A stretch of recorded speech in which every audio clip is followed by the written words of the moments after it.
Hi everyone, I'm Bob. Today I want to talk about the problem of evil through a non-dual look at the book of Job. First, what is the story of Job? Now the story itself is quite interesting. It starts with God talking to Satan. He's the figure of God talking to the figure of Satan and commenting about a particular individual, a particular person out there. This person's name was Job. And God told Satan, hey, this is my servant Job. He loves me. He will always love me. That's the end of it. And Satan tells God, well, no, he only loves you because you bless him. Let me put him to the test and see if he continues to love you. And the standard there was, can I get Job to curse God? That was the kind of the standard put in place as a symbol of not loving God. Okay, so they have a little friendly bet about it.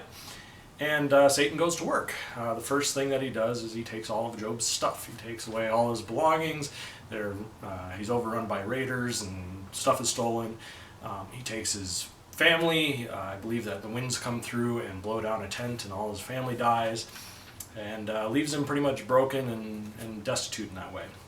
Still, Job does not curse God. So then he says, well, it's because I haven't been able to take him. I haven't been able to afflict him. And so God says, okay, you can harm Job, but don't kill Job. You can't kill him. You must only harm him. And so Satan inflicts boils on Job, and Job sits in his misery and he scrapes his boils with shards of clay and just completely suffers. So then Job's friends come along, and his friends basically tell him, hey, you have sinned. What have you done wrong? They kind of give him a lot of mental torment. Job's wife comes along and says basically, you must have done something, curse God and die, be done with it. And still, Job persists and does not. Eventually, the story ends with God restoring all of Job's fortunes, restores his health, gives him children back again, and that's kind of wraps it up. Just prior to that, God does rebuke Job for his behavior a little bit, basically saying, why are you questioning me? Look at all the things that I have created. And it points to the rest of creation as evidence for why Job should respect his power and his knowledge and wisdom, and so on and so forth. And then God restores everything, and the book ends.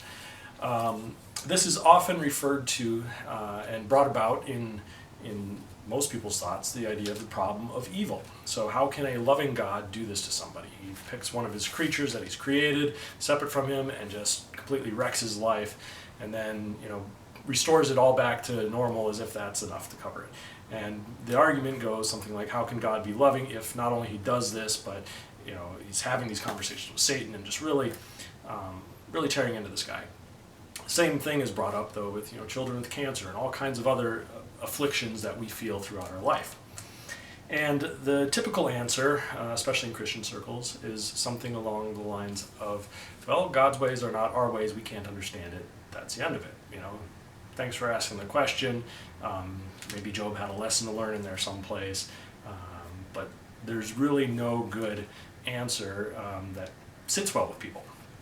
I'd like to take a crack at it, though, and provide a non-dual understanding of the book of Job and how it, I believe, ties this whole thing together. To do that, I want to talk about this in terms of a dream. So let's say you could make a deal with yourself, and you said, I'm going to have a dream tonight, and it's going to feel as though I'm living 80 years, and in this dream I'm going to learn a lesson, and I'm going to quote-unquote, start lucid dreaming about, say 30 years into this dream. And then stuff is going to happen in this dream. It's going to teach me a lesson, and I'm going to come back out of it after, 80 years or whatever it may be. So you dream, and you take on the character of a guy named Job, and there's other people in this dream, and there's other events happening, and all kinds of stuff. And about 30 years into it, you wake up, and you're like, oh, hang on, I am both Job in the dream and also the character, the person outside the dream that is dreaming this dream. I'm both things. Well, that's interesting. All right, let's see how this plays out. I haven't given myself magical powers to, run fast as a speeding train or jump over high buildings or anything, but at least I'm in this dream and I recognize that I'm also the one dreaming it. But let's see where this story goes. Now, you haven't told yourself exactly what's going to happen in this story, but you know that there's some plan going on and something happening. And then, a little while later, a lot of bad stuff starts happening to you. The raiders come and they take all your stuff, and the tent blows down, and all your kids die, and then your friends come over and they start pestering you about sinning, and you realize that your job is actually probably to write a book about all this. And so you write a book, and in it you give the main character, the dreamer, two faces, one of God and one of Satan, and they're talking back and forth about you. But at the same time, you recognize that you are also that, and you are also the raiders, and you are the wind, and you are your children and your wife, and all these things, and your friends, and they are all a part of the same dream, all dreamed up by the one consciousness. Now, the question posed to you is that consciousness evil? And the reason I pose that question is because it's not immediately obvious. I mean, everything that happened to it was all one thing, happening to one thing, for one thing's own benefit. And so the question then becomes, is there a limit to what you can do to yourself that's for your own benefit if that thing is not ever truly hurt? I mean, you end up waking up from that dream, right? And that's the end of it. That's kind of the non-dual answer in a nutshell. The idea is that everything is one, and I think we are increasingly discovering that in our society. People are reporting more and more feelings of oneness, mystical experiences. I read an article earlier today that people that experience oneness are much happier than everybody else. It's something that we all pursue in our day-to-day lives. And the book of Job, while it takes its kind of unique story format, actually points to this. I believe that the character of Job actually understood himself not only to be Job, but also the dreamer. That is God in our reality. Right? So, here's the question to you.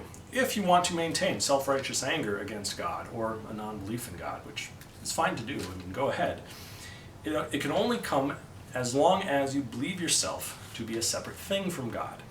And that involves actually maintaining this illusion, this world that we live in. And that's fine. I mean, go ahead, this world's a wonderful place. There's all kinds of neat stuff going on. Maintain the illusion. The illusion's awesome. However, recognize that the problem of evil hinges on that illusion being believed. And so to not believe the illusion, the question is to figure out, who are you? And when you ask that of yourself, when you start examining yourself with your own mind and trying to figure out who indeed you are, you're going to come up with a very strange answer. And that strange answer is you are everything and everything else. So, I believe that is how non-duality not only solves but exposes the problem of evil for what it is. And the problem of evil is really a problem of believing in the illusion of separation from one another. Thanks. Have a good day.